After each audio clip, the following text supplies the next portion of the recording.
नमस्कार. सुनंदा देशमुख गार्डनमध्ये आपलं सगळ्यांचं स्वागत आहे. आज मी आपल्याला काळी हळद आणि पिवळी हळद हे दाखवणार आहे, त्याच्यातला फरक सांगणार आहे. हे मी याच्यात आपली नेहमीची आपली किचनमध्ये आपण जी हळद वापरतो ती लावलेली होती मागच्या वर्षी. तर या प्रकारे ही हळदीचे कंद अशी हळद होते.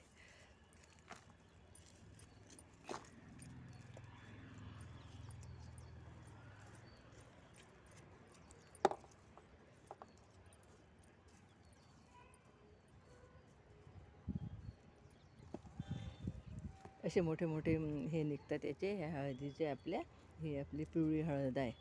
आणि मी काळी हळदही लावली होती मागच्या वर्षी. याच्यात काय करायचं असते, हे मोठे मोठे जे गोल असतात ना, हे राहू द्यायचे पुढच्या वर्षी लावण्यासाठी. आणि हे छोटे छोटे आपण काढून घ्यायचे. ही हळद चांगली उकळून घ्यायची गरम पाण्यात आणि अशी घासून काढायची अशी. आणि घासल्यावर मग गरम पाण्यात उकळायची आणि मग वाळल्यावर दळून आणतो आपण. हे हळकुंड असे हे बाजारात मिळतात. पण हे असे मोठे मोठे हे जे असतात ना, हे कंद हे लावण्यासाठी राहू द्यायचे. हे मोठे मोठे असे हे 2-3 लावले की अशी बऱ्याच प्रकारे हळद निघते एवढी मोठी आपल्याला. हे सगळं कंद असे हे काढून ठेवावे लागतात.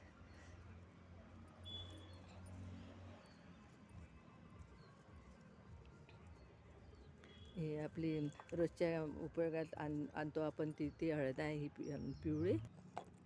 आपण पाहू शकता एवढी हळद तयार झाली. ही एका ह्याच्यात लावली होती मी. अशा प्रकारे 2-3 कुंड्यांमध्ये आपण असे 2-3 कंद लावले तर भरपूर आपल्याला एका वर्षाची हळद अगदी सहज तयार करता येते आपल्या गार्डनमध्ये. या प्रकारे हळद तयार होते आपली. आणि याच्यात लावलेली आहे मी ही काळी हळद. तर ही काळी हळद कधीची म्हणून राहिली काढायची पण काढणंच नाही होऊन राहिलं. शेवटी याला असे नवीन हे तयार झाले, नवीन रोपं तयार होऊन राहिले त्या हळदीचे. ही काळी हळद आहे. एक रोप लावलं की त्याच्यापासून बरेच कंद तयार होतात. आणि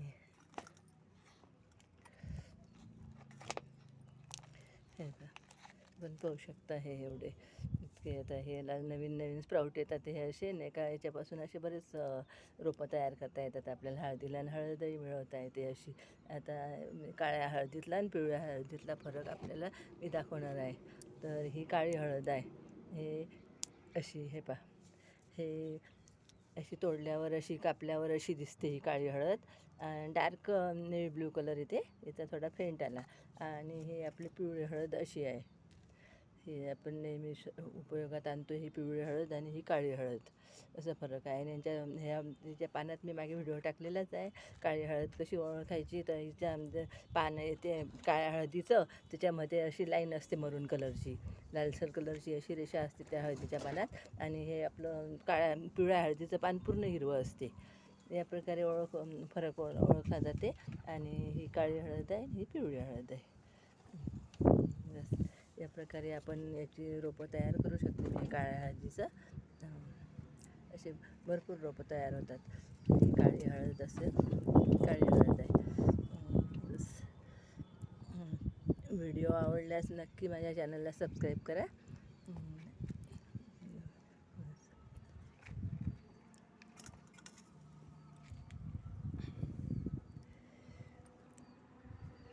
धन्यवाद.